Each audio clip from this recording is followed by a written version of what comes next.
Selamat malam, salam sejahtera. Terima kasih karena bersama dengan saya di Nazlin Unity Channel. Yang ini paling hot, yang ini paling mengejutkan. Benarkah PAS akan menyertai kerajaan perpaduan Anwar Ibrahim? Kalau itu benar, apa yang akan jadi pula dengan kerajaan dengan Parti Bersatu Muhyiddin Yassin? Ini betul-betul mengejutkan kita. Ada netizen kata, Parti Bersatu sekarang ini menjadi beban kepada Perikatan Nasional. Kerana pemimpin-pemimpin daripada Parti Bersatu ada beberapa orang yang kini menjadi kluster mahkamah. Sedangkan Parti PAS masih lagi bebas daripada kluster mahkamah yang melibatkan jenayah. Oleh sebab itulah, mereka kata jangan-jangan PAS akan menyokong Anwar Ibrahim. Dan kali ini, itu kini dipercakapkan di Malaysia kini apabila Perdana Menteri Anwar Ibrahim tak tolak PAS sertai kerajaan jika syarat dasar diterima. Apa pendapat anda semua? Adakah kalau PAS nak menyertai kerajaan perpaduan, Anwar boleh menerimanya? Ataupun apa pendapat anda sekalian? Ketika Anwar Ibrahim mengangkat Sun PAS sebagai Perdana Menteri sebuah kerajaan perpaduan tahun lalu, dia telah memberikan tawaran untuk PAS menyertai kerajaan. Walaupun PAS menolak tawaran itu ketika itu, Anwar berkata dia tidak akan menghalang kerjasama itu pada masa hadapan. Dalam temu bual Time Magazine yang disiarkan dalam talian semalam, Anwar mengesahkan bahawa memang ada tawaran kepada PAS untuk menyertai pentadbirannya. Tentang sama ada kita bersedia untuk melibatkan diri dengan mereka, sudah tentu kita lakukan. Kita mesti, kata Anwar Ibrahim. Dan saya telah menghantar jemputan kepada mereka. Ya, saya telah terbuka dengan idea itu sejak awal. Lagipun ini adalah kerajaan perpaduan dan kita melakukan yang terbaik untuk negara kita, kata Anwar Ibrahim. Bagaimanapun, Anwar berkata, syarat dasar utama ialah agar PAS menerima bahawa walaupun Islam adalah agama bagi persekutuan, Malaysia adalah sebuah negara berbilang agama dan setiap rakyat mempunyai tempat, kata beliau. Ditanya apakah jawapan PAS, Anwar mendakwa tidak ada penolakan yang jelas maupun respon positif. Iklim politik masih agak panas, jadi kami akan biarkan ia sejuk untuk beberapa waktu, tambah beliau lagi. Bagaimanapun, Anwar memberi gambaran bahawa pintu untuk PAS menyertai pentadbirannya masih terbuka. Kata Anwar, saya tidak mahu menghalang PAS menyertai kerajaan. Sudah tentu, bergantung kepada syarat dasar utama ini diterima, kata beliau lagi.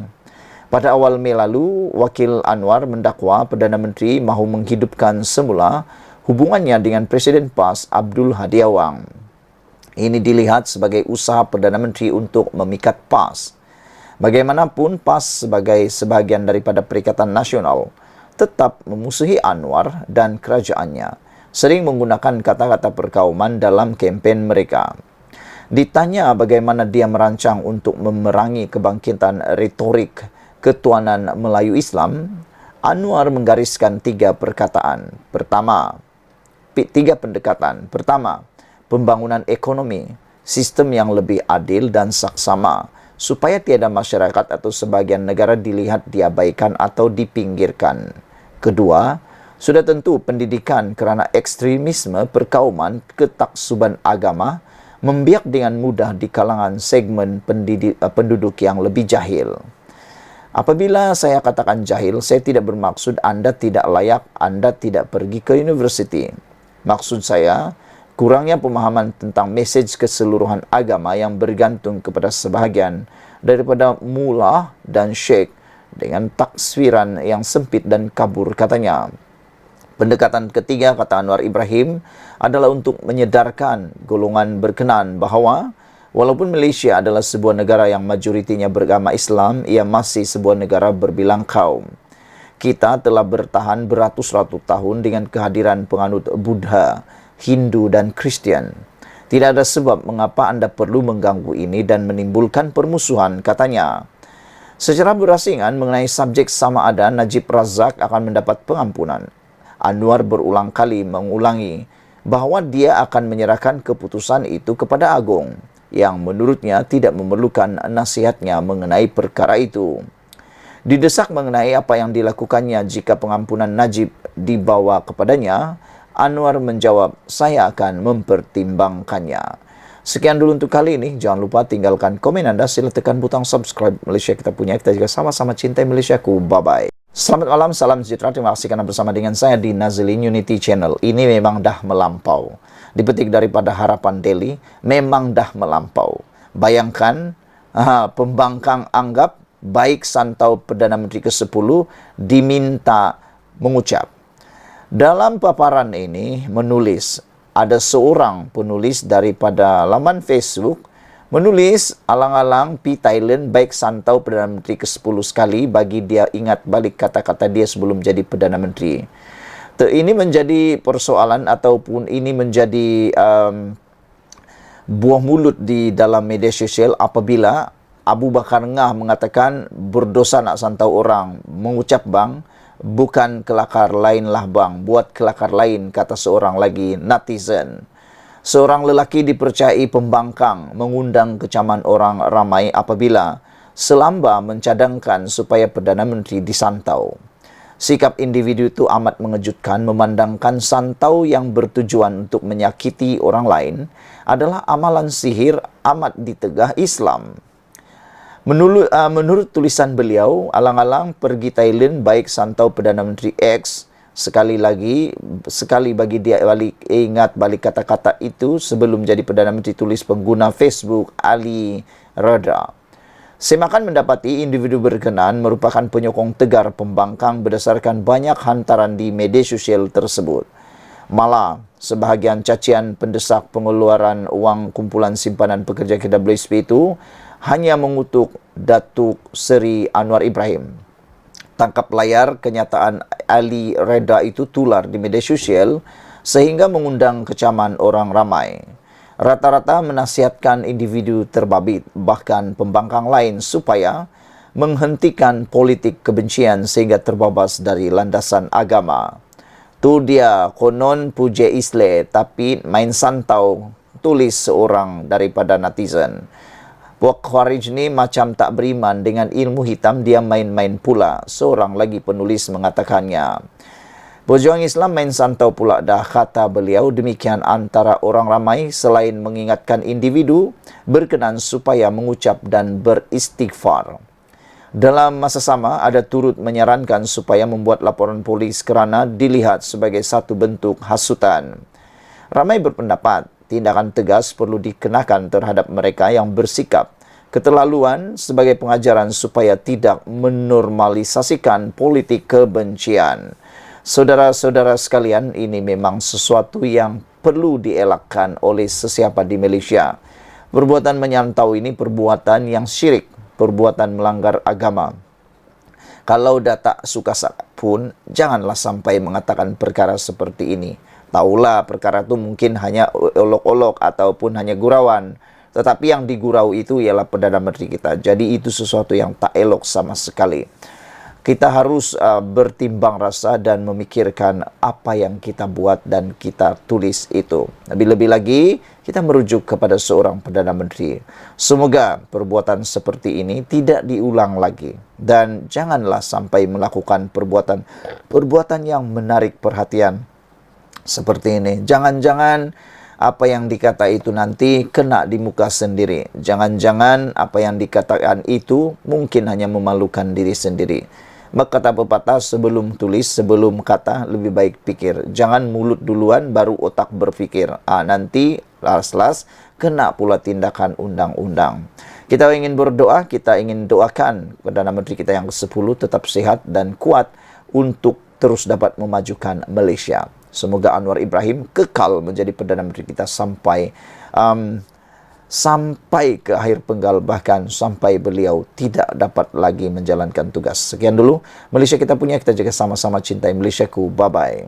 Selamat malam, salam sejahtera. Terima kasih karena bersama dengan saya di Nazilin Unity Channel. Ini satu artikel yang paling menarik. Ditulis oleh Raja Gelap 2 daripada Harapan Daily. Dengan memberi tajuk, lempar segala tuduhan, tapi tuduh orang yang saman koyak. Ini adalah satu pendedahan, ulasan artikel yang luar biasa ditulis dari Harapan Daily oleh Raja Gelap 2. Menurut tulisan ini, saya bukan celupar, saya cakap benda yang benar. Kalau ingat masa baru sekolah dulu, kebanyakan dari kita ada kawan yang suka cerita sedap. Ada yang kata ayahnya askar, boleh bawa kereta kebal ke sekolah, tembak kawannya, atau bawa askar satu truk pukul mereka. Macam-macam cerita. Ialah budak-budak kan, dia peduli logik ke tak logik ceritanya. Dia mana peduli. Bagi dia, orang akan telan apa saja yang dia ceritakan. Tapi tak apalah, itu adalah cerita budak-budak.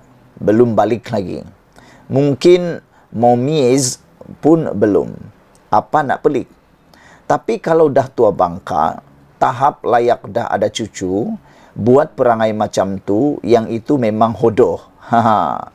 Contoh, macam pembesar dari utara tu. Dia kalau sembang, jangan babi, jangan gajah, T-Rex pun boleh terbang. Dia punya cerita kalau mendiang Stan Lee nak buat komik, boleh kalah semua Avengers. Tapi rasa bersalah pembesar tu kata, apa yang dia cakap adalah perkara yang benar. Benarlah sangat sampai berderet orang saman dia.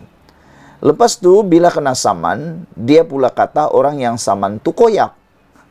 Standard tycoon perniagaan macam Vincent Tan tu. Dia takkan rosakkan reputasinya layan karena ahli politik. Tapi kalau tycoon macam tu pun boleh nak saman, maknanya teruk sangat dah tu.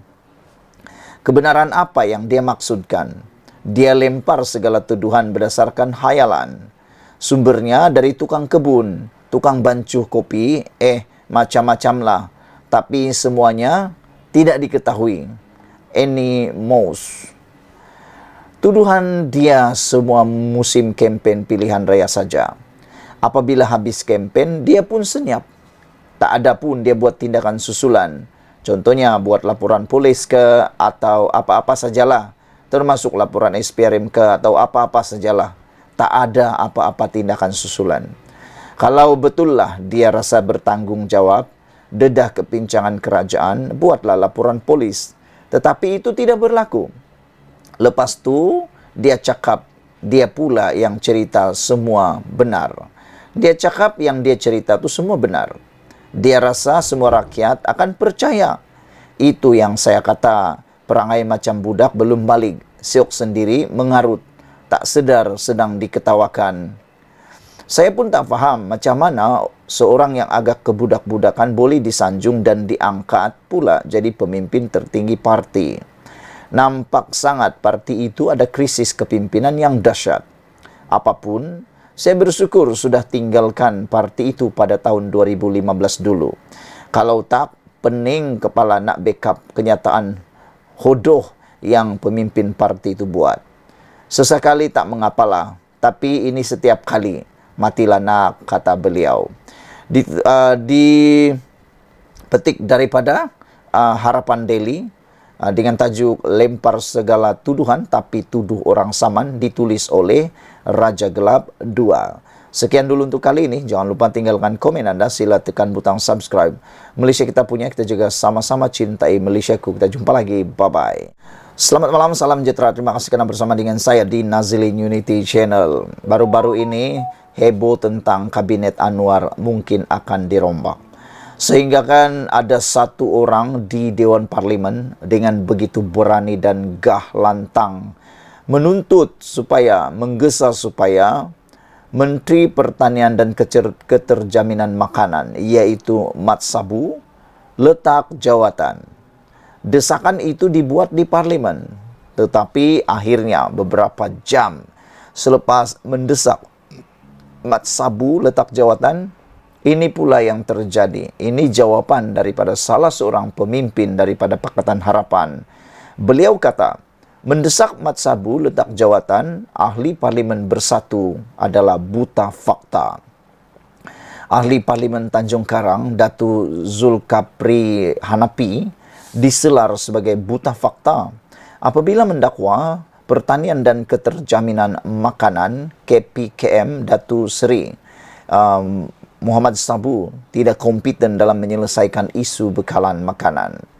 Ahli Jawatan Kuasa Pimpinan Amanah Nasional Faiz Fazil berkata, di bawah pimpinan Muhammad Sabu, isu-isu makanan asas seperti telur, sayuran, beras dan ayam telah berjaya distabilkan hanya dalam beberapa minggu sahaja selepas kerajaan perpaduan mentadbir negara. Misalnya, apabila isu telur timbul hujung tahun lepas hasil tinggalan Perikatan Nasional, hasil tinggalan daripada peninggalan Perikatan Nasional, masalah itu diselesaikan dalam masa 2 bulan, di mana bekalan melebihi permintaan, kata beliau lagi. Apabila isu beras pula timbul sebulan lepas, kerajaan memutuskan agar harga beras putih import BPI diserap oleh kerajaan bagi membolehkan BPI diperoleh dengan harga runcit RM31 bagi setiap 10 kilogram. Muhammad Sabu semakin berjaya membetulkan segala kegagalan yang ditinggalkan oleh Menteri Pertanian terdahulu, yaitu Datu Sri Ronald Kiandi daripada Parti Zulkifli sendiri, kata beliau. Oleh itu adalah tidak berasas untuk menghukum bahawa Muhammad Sabu atau Mat Sabu dipandu oleh pegawai Kementerian KPKM, sedangkan pegawai KPKM hanya memberi maklumat dan fakta yang membolehkan beliau membuat beberapa keputusan yang berjaya menyelesaikan isu makanan yang berbangkit, katanya dalam satu kenyataan kepada Harapan Daily hari ini. Semalam, Zulkifli mendesak Muhammad Sabu untuk meletakkan jawatan sebagai menteri kerana didakwa tidak kompeten menyelesaikan isu bekalan makanan. Katanya, Mat Sabu hanya dipandu kaki tangan kementerian dan bukannya memandu kementerian tersebut. Faiz bagaimanapun menyifatkan dakwaan Zulkifli itu seolah-olah mempertikai kewibawaan penjawat awam. Untuk rekod di bawah kerajaan perpaduan, inflasi kategori daging mereda kepada 5.8% pada Ogos 2023 berbanding 12% pada Julai 2022 di bawah pentadbiran Perikatan Nasional. Inflasi kategori ikan dan makanan laut pula turun kepada 1.5% pada Ogos 2023 berbanding 4.2% Julai 2022.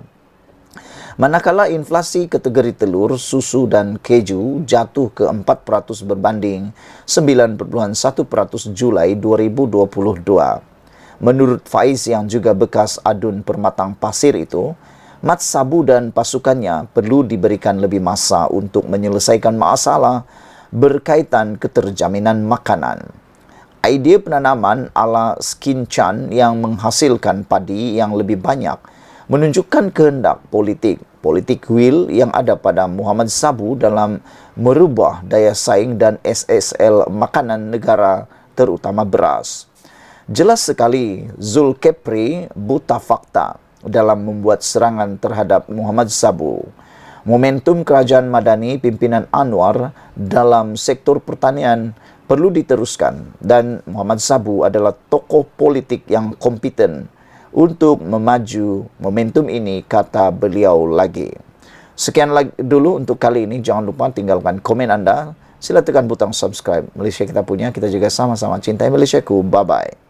Selamat malam, salam sejahtera. Terima kasih kerana bersama dengan saya di Nazli Nudity Channel. Dipetik daripada Harapan Daily. Ini satu lagi berita paling menggembirakan untuk Anwar Ibrahim. Kalau sebelum ini, kononnya Anwar Ibrahim sudah kehilangan 2/3 sokongan di dalam Dewan Rakyat. Hari ini akhirnya Anwar Ibrahim mendapat semula sokongan 2/3 itu. Yang menjadi terkejutan kepada kita semua ialah dari mana Anwar dapat satu undi untuk dapat 2/3 itu. Kerana sebelum ini, Syed Saddiq Syed Abdul Rahman telah pun mengisytiharkan untuk menjadi sebagian daripada pembangkang namun masih menyokong Anwar Ibrahim. Ini bermaksud Anwar Ibrahim sebenarnya secara kira-kiranya daripada pihak kerajaan telah hilang satu kerusi menyebabkan dia kehilangan 2/3 kerusi parlimen kerajaan di parlimen. Namun hari ini kita boleh sahkan sekali lagi Anwar Ibrahim kini dalam 2/3 sokongan di parlimen ataupun lebih. Kerana Syed Saddiq kata walaupun dia menjadi pembangkang tetapi dia masih menyokong Anwar Ibrahim. Cuma dia tak nak menjadi kerajaan lagi. Jadi kali ini apa yang kita lihat ialah ada seorang ahli parlimen daripada Perikatan Nasional telah mengisytiharkan sokong Anwar. Yang menjadi persoalan kita ialah apa akan terjadi lepas ini? Adakah ahli parlimen Perikatan Nasional ini akan dipecat ataupun hilang kelayakan ahli parlimen? Walau bagaimanapun beliau tidak pindah parti. Datuk Iskandar Zulkarnain Abu Khalid, Perikatan Nasional Kuala Kangsar, mengisytiharkan bahawa beliau akan menyokong Perdana Menteri Datuk Seri Anwar Ibrahim kerana mahu mengurangkan beban kos sara hidup yang meningkat untuk penduduk kawasannya.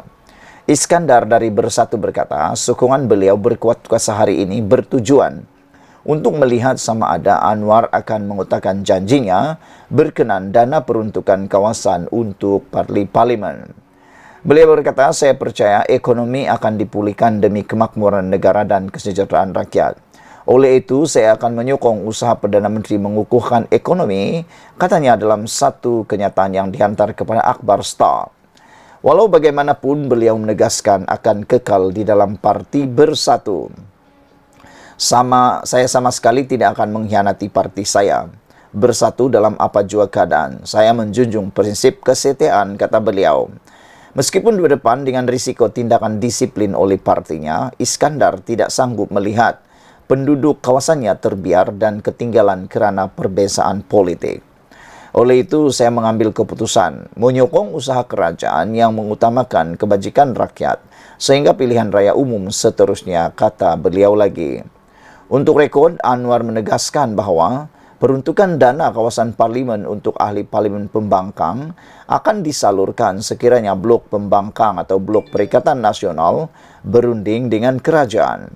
Timbalan Perdana Menteri Datuk Seri Fadillah Yusof telah mengesahkan tiada usaha rundingan untuk peruntukan dana di kawasan diterima daripada blok Perikatan Nasional.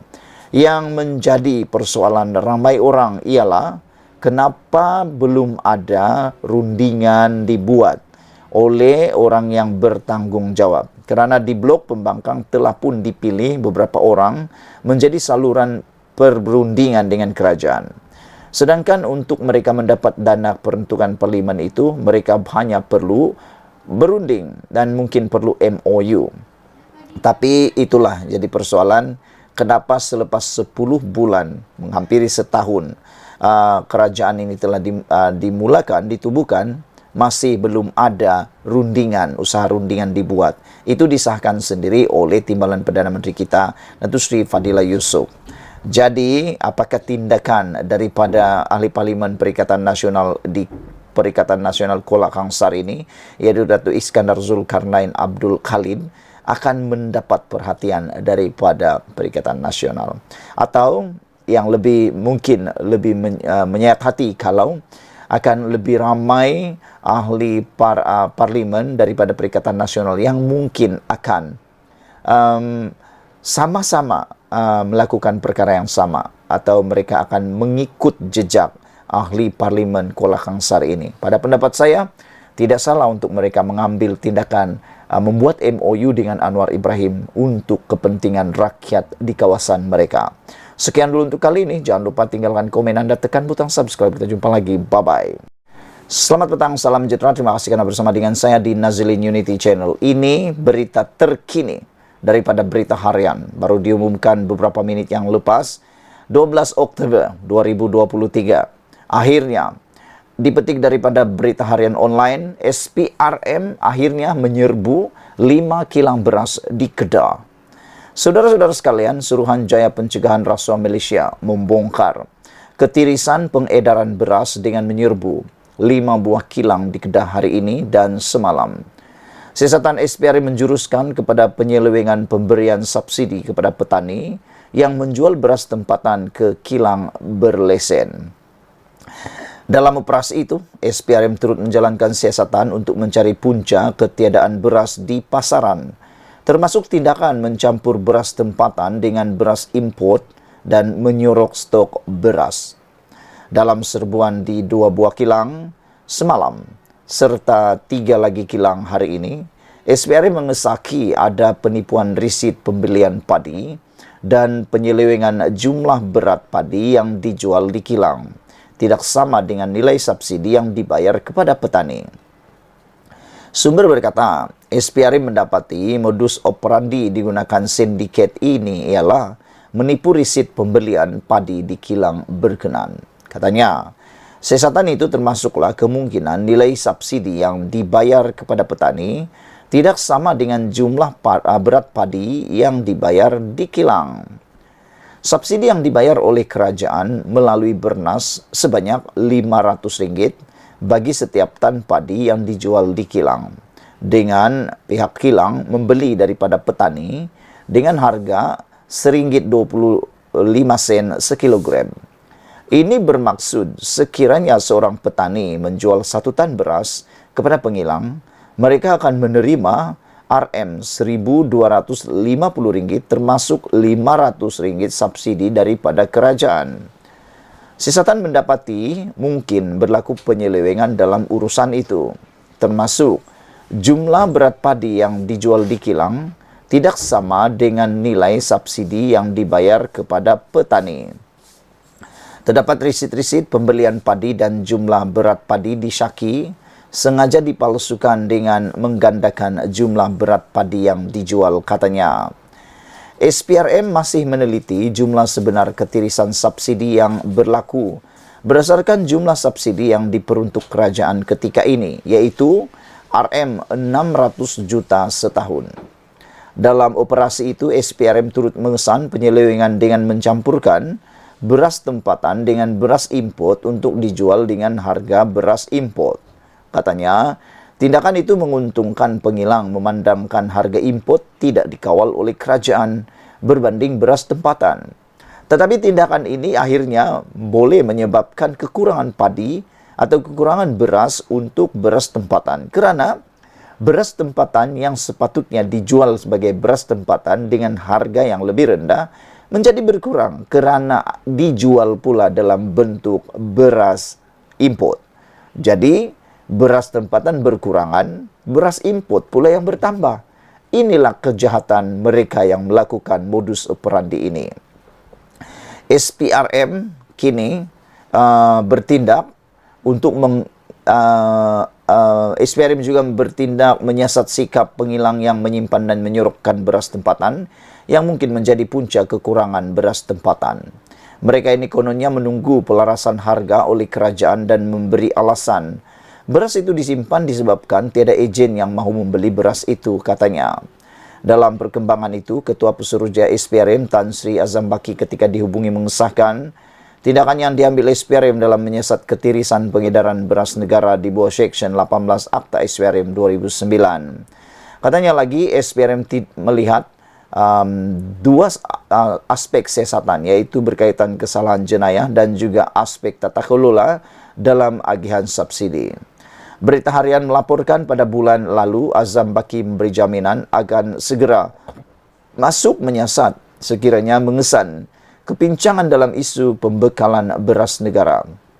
Susulan itu, pada Isnin lalu, SPRM membongkar kegiatan penipuan pembekalan 28.000 tan beras bernilai Rm100 juta ringgit di Kedah yang berlaku kira-kira 7 tahun lalu.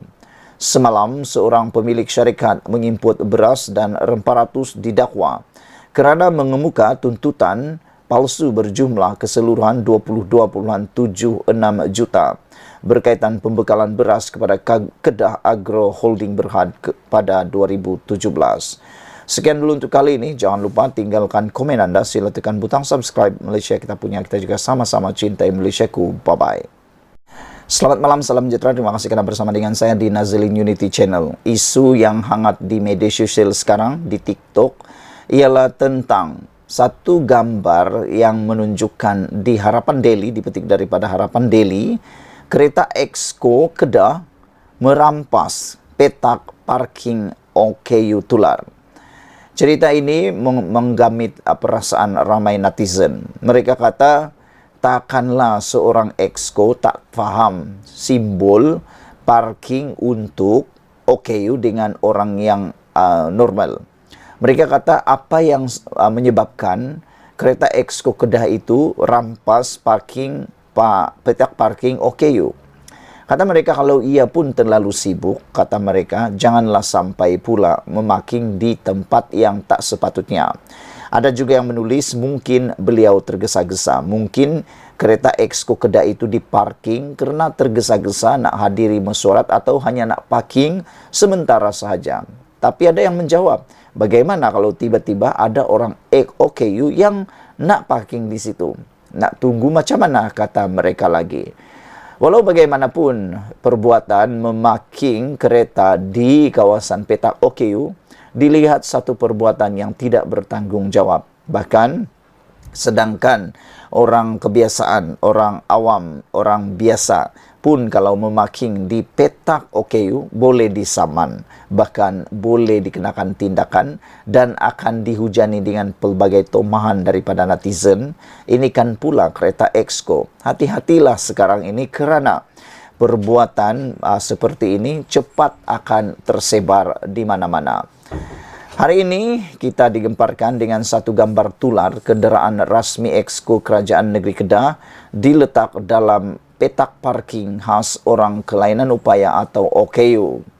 Rata-rata mempertikaikan tindakan yang merampas kedudukan untuk kemudahan. OKU itu selain dianggap jelas melanggar undang-undang, pemilik atau pemimpin berkenan yang pastinya sempurna fizikal atau sifat fizikal juga dianggap mementingkan diri tanpa memikirkan kesulitan OKU. Warganet juga hairan bagaimana seorang wakil rakyat tergamak mengambil kesempatan menyalahgunakan kemudahan disediakan kepada golongan itu. Walaupun komuniti OKU dianggarkan hanya sekitar 10% daripada keseluruhan rakyat negara ini, namun banyak kemudahan khas disediakan untuk mereka gagal dihormati sesetengah pihak. Memang bikin panas jugalah kita tengok kan kadang-kadang apabila parking OKU yang hanya 1-2 itu saja pun dirampas oleh orang kebanyakan yang sifatnya normal. Jadi kita harap perbuatan seperti ini janganlah berulang dan semoga adalah penerangan ataupun penjelasan daripada pemilik kenderaan ini. Sekian dulu untuk kali ini. Jangan lupa tinggalkan komen Anda. Sila tekan butang subscribe. Malaysia kita punya, kita jaga sama-sama cintai Malaysiaku. Bye-bye.